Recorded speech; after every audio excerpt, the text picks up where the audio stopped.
Hello everyone. Before we go over the updates, I do want to talk about how President Trump was convicted on all 34 felony charges in the New York trial. The moment of truth came suddenly. Just as everyone thought they were about to be sent home, the judge instead called all parties back into the courtroom and informed them that at 4:20 p.m. Eastern Time, the jury had reached a verdict. Soon after, all 12 jurors were called in, and one by one they went through the charges of 34 counts of falsifying business records, all for the purpose of covering up other crimes, a Class E felony that carries a maximum prison sentence of 4 years. Over and over again, the four-person declared guilty on all counts, taking less than 5 minutes to deliver all of the verdicts. Now, I haven't really covered President Trump's trial on this channel. Let's face it, the media is doing a horrendous but consistent job on that one. Their main focus is President Trump all day long. As our country is falling apart, all they care about is to bring President Trump down. Yeah, I mean, it was really like a jolt through this entire media pen where we're standing full of journalists from around the world. Adrian, we were getting ready to come back tomorrow, but then came that first alert that the verdict was in, and then everyone scrambled to get into position, and we were frozen in place until that jury spoke. The effect of all of this legal jeopardy and now this felony conviction on candidate Trump for 2024 has been an open and evolving question with the public. There was polling in November at the New York Times and Siena College that suggested that if Trump were convicted and sentenced in any one of these cases, a significant number of Trump voters in swing states would switch their support from Trump to Biden, about 6 points overall, certainly enough to cost Trump a close election. Anywhere from 3 in 10 to 4 in 10 voters in Iowa, New Hampshire, and South Carolina said Trump being convicted would mean that he was not fit to serve as president. At the same time, a poll from Bloomberg and the Morning Consult found more than half of registered voters saying Trump would lose their vote if he were found guilty of a crime. Well, now that Trump has been convicted and convicted 34 times, we're no longer talking about this as a hypothetical. But that's the lamestream media for you. Now, as far as the government goes, well, a lot of regimes have done this. Tons of communists have done it. Venezuela did it as well. They kept their top political opponents in trials and even jailed them. Sometimes they went as far as completely banning them from running for office. The criminal, communist, dictatorial government knew that defeating these top candidates during an open and fair election was impossible. So they had to move forward with such dirty tactics in order to hold on to power. But what do I know about communism and dictators, right? I mean, that's what we have the college kids for. They know the true textbook definitions for socialism and communism. I'm just ignorant. I know you guys enjoy the sarcasm on this channel, but this is historic. I mean, for the first time ever, a former American president is now a convicted felon on paper. But the Democrats are so out of touch. They don't realize they're making him more popular than ever before. 45. Being ushered in by UFC CEO Dana White. Donald Trump is in the building in the form of...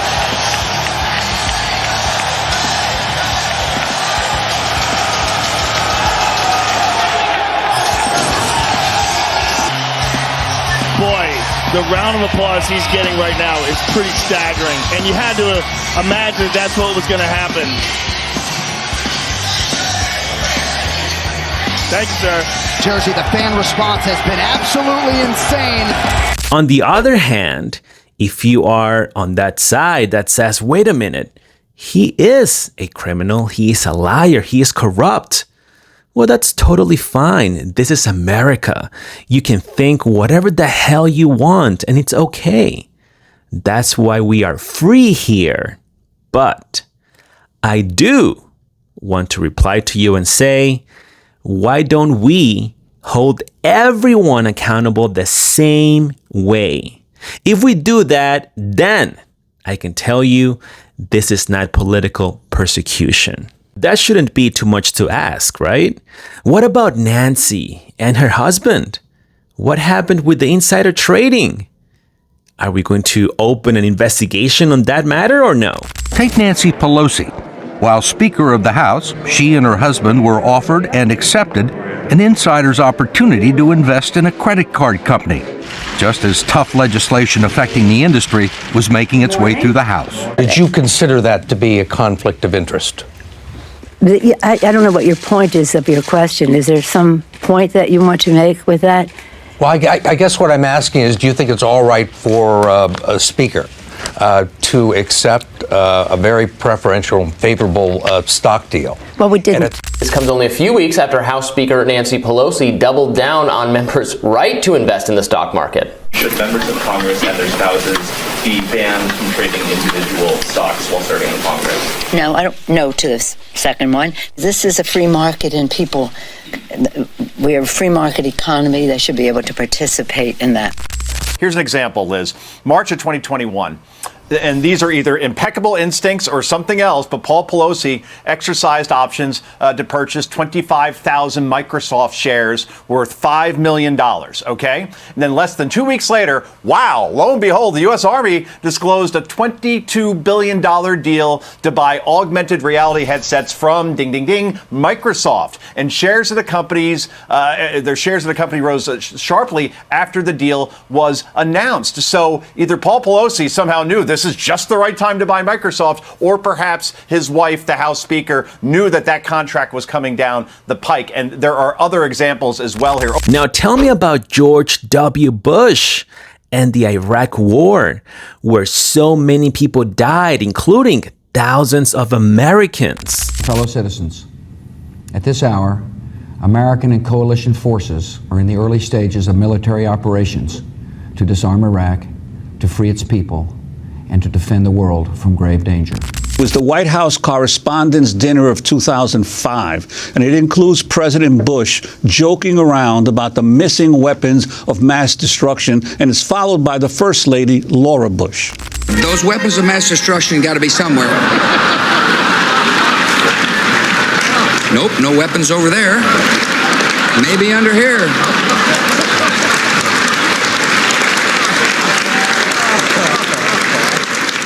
I said to him the other day, George, if you really want to end tyranny in the world, you're going to have to stay up later. And yet we find that so hilarious, right?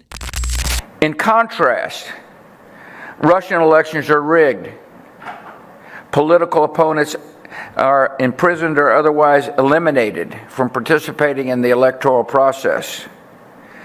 The result is an absence of checks and balances in Russia, and the decision of one man to launch a wholly unjustified and brutal invasion of of Ukraine. Iraq, too. Anyway, 75. And once again, no investigation there. Nothing ever happened. Everyone just went home.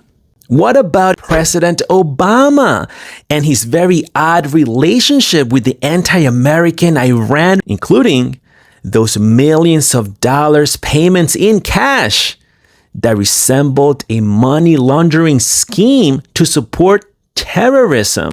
$400 million in cash, euros and Swiss francs on an unmarked cargo plane. The reason it was concealed is because it's illegal. That's why. Brian, I'm asking you what you and the Secretary think about this delivery of cash. She was out of office by the time this happened. It's a standard Clinton technique. The money is in cash. Why in cash? Because that way you can't trace it. It's going to go straight to Hezbollah. Justice Department officials objected to sending a plane loaded with cash to Tehran. Their objections were overruled by the State Department. The Justice Department raised objections. Of course, the Justice Department objected. It was illegal. 30 years ago, this would have been something that would have launched congressional hearings. We would have had convictions. We would have had indictments. The regime laundered $400 million. If a private company had done this, this is called money laundering. The CEO would be in jail right now. But that's not all.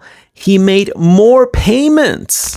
Welcome back to The Lead. New outrage on Capitol Hill today after Obama administration officials briefed lawmakers about 2 other cash payments to Iran. Sources tell CNN that in addition to the previously reported $400 million in cash given in conjunction with U.S. hostages held in Iran being freed, including Washington Post journalist Jason Rezaian, 2 additional cash payments totaling $1.3 billion were made, as first reported by this morning's Wall Street Journal. Deputy Secretary of State Tony Blinken acknowledged that no one can guarantee that none of the cash payment will end up funding Iran-backed terrorist groups.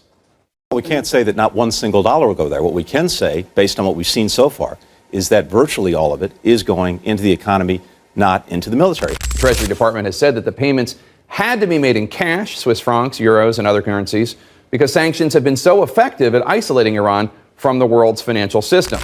I don't know. I'm just asking questions. I want the investigations to be opened for those as well. And how can we forget the Clintons?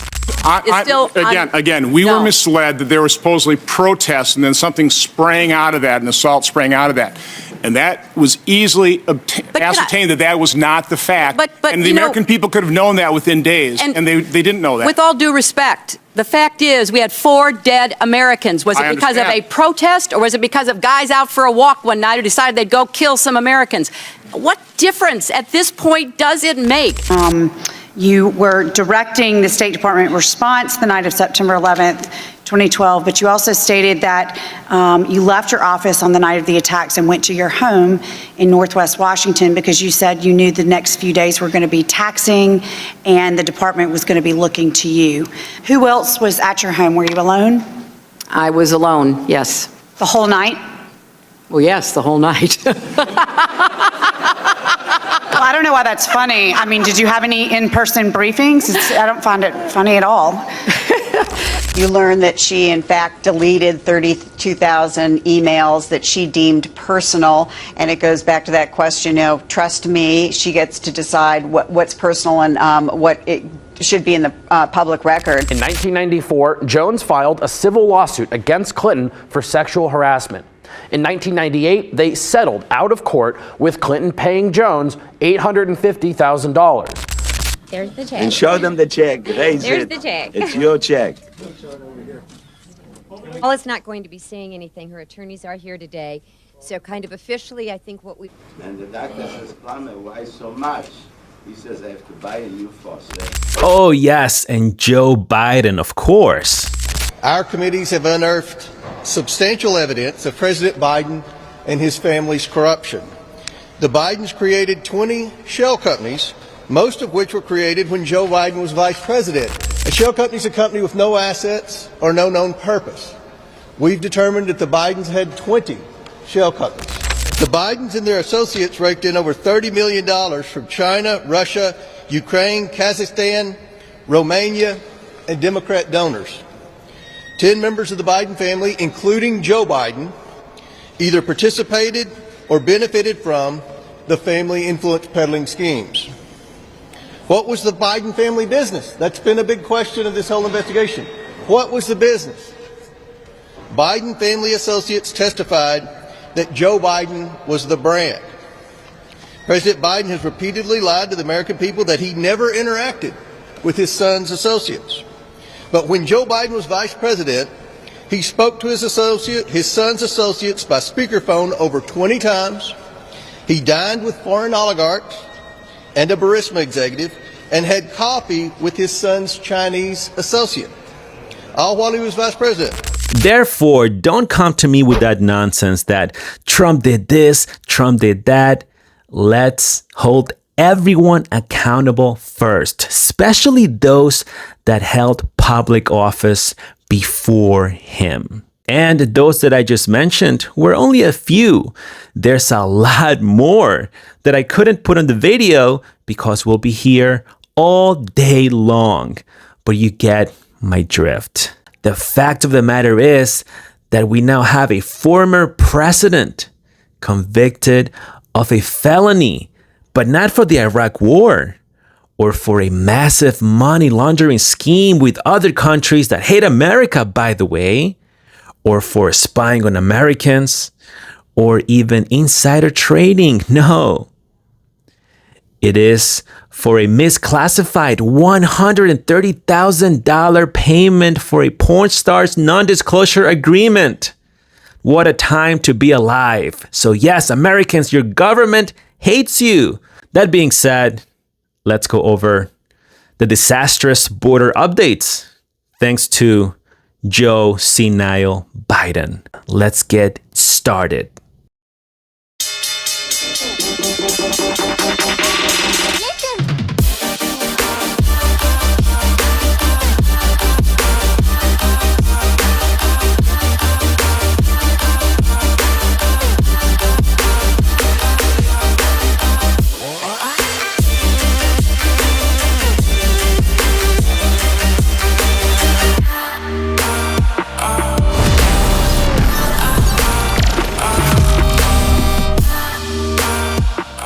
Okay, these two reports are in Spanish, so I will translate for you. Here he's saying, let's go to get an update with that Chiapas migrant caravan that it's slowly dissolving due to high temperatures. And here we have a journalist reporting from Oaxaca, Mexico. He's saying, yes, we have high temperatures right now. And it has been affecting these migrants. The temperatures are around 110 Fahrenheit as we speak. This caravan originally had over 1,200 migrants. And they just got to this state recently, although the temperatures are so high that it has been affecting them tremendously. Just so you understand and get an idea of what they're dealing with, the concrete on this highway has a reading of over 140 Fahrenheit. That's how hot it is right now, he says. Additionally, the migrants have very basic shoes. Some of them use sandals. And this is why they are going through a tough time right now as they walk on the grounds of this city. Let's keep in mind, he says, that there are a lot of children in this caravan. Also, a good number of these migrants are now staying behind with hopes of, at some point, proceeding with their journey to the U.S. border. But why don't we listen to this Ecuadorian migrant as she shares her experience with us. She says, indeed, it has been very difficult, extremely hard. We have been walking since Tapachula to this city, and a lot of them have departed via buses. But those of us that have no money are staying here for now. And we have to continue walking. We have no other choice. Then the journalist says, that's very important what she said. So a lot of them have left via buses, but there are those that had to stay and are stuck in there, if you will. The other journalist says, yes, they have to stay. And what they do is either ask for money on the streets or sometimes sell lollipops or things like this to be able to collect some cash. And there are times where they wait for around 2 weeks to be able to save that money. Then they also have, well, at least some have the opportunity to receive money from family members that are in other parts of the world.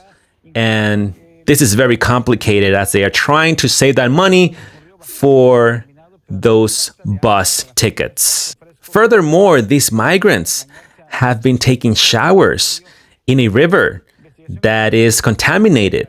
But instead of waiting for a proper and clean area, they are so desperate that they no longer care to take a shower in that contaminated river. The reporter continues to share his concern over the migrants' conditions, and that's where the report ends. So figure what's going through their heads. They are enduring these experiences so that at some point they can make it to America and all of their problems will be solved. It is that easy. It is that simple. Let's go into the next story. Now we go to the state of Texas. In this report, we have a migrant who is complaining that he is scared of crossing over the border illegally because the agents on the American side are shooting the migrants with rubber bullets and tear gas. And here he says they are shooting at us with rubber bullets that are more like paintballs that have tear gas in them, and they don't care if we have children or pregnant women with us. The journalist proceeds. They are accusing the Texas police and the National Guard of attacking them even when they are on the Mexican side. Then this Venezuelan migrant says, yes, El Paso police is shooting at us with tear gas. As a matter of fact, we can't even get close to that area. If we do, they will start shooting. The journalist explains that CBP referred them to the National Guard, but they haven't answered their request for an interview. He says, but this is not the only dangerous situation the migrants are going through. They have to watch out for those criminal groups that kidnap them and, in some cases, murdered them. He says just last week, a migrant was found dead on the Mexican side of the border. Mexican officials confirmed this migrant died due to a head blunt trauma, and they are investigating this case. And then at the same time, these migrants are concerned that the Mexican authorities will deport them. And this Guatemalan migrant says they are insulting us, yelling at us, and we can't say anything because we are here illegally, as they say. The journalist says, according to this activist, this problem is only getting worse for the migrants at this location of the border. Fernando, the activist, says that what's happening here is a true violation of human rights, and the state officials from Texas are getting involved in violent acts towards the migrants. And here the journalist finalizes the report and says, despite all of this, migrants continue to come to the US border. And he says that none of these officials have replied to his request for an interview. And that's a wrap for this one. So as you can see, both of these reports highlight how these journalists and activists are extremely concerned about the migrants' well-being. Nobody cares about the American public or the American laws. That's the past. This is the present and the future, which is make sure the migrants have a proper trajectory towards the US border to then cross it illegally. And then it is expected for them to get their papers in order and a nice job to make a nice income, or at least some welfare assistance. Why not? That's what is expected now. Thank you guys for watching the video, and special thanks to my amazing supporters. The shoutouts are in the description of this video. Do not forget to follow me everywhere, and please join my Discord. The invite link is in the description as well. We share a lot of information on that platform, and you will be able to chat with me directly. Please smash the like button and subscribe. I will see you on the next one.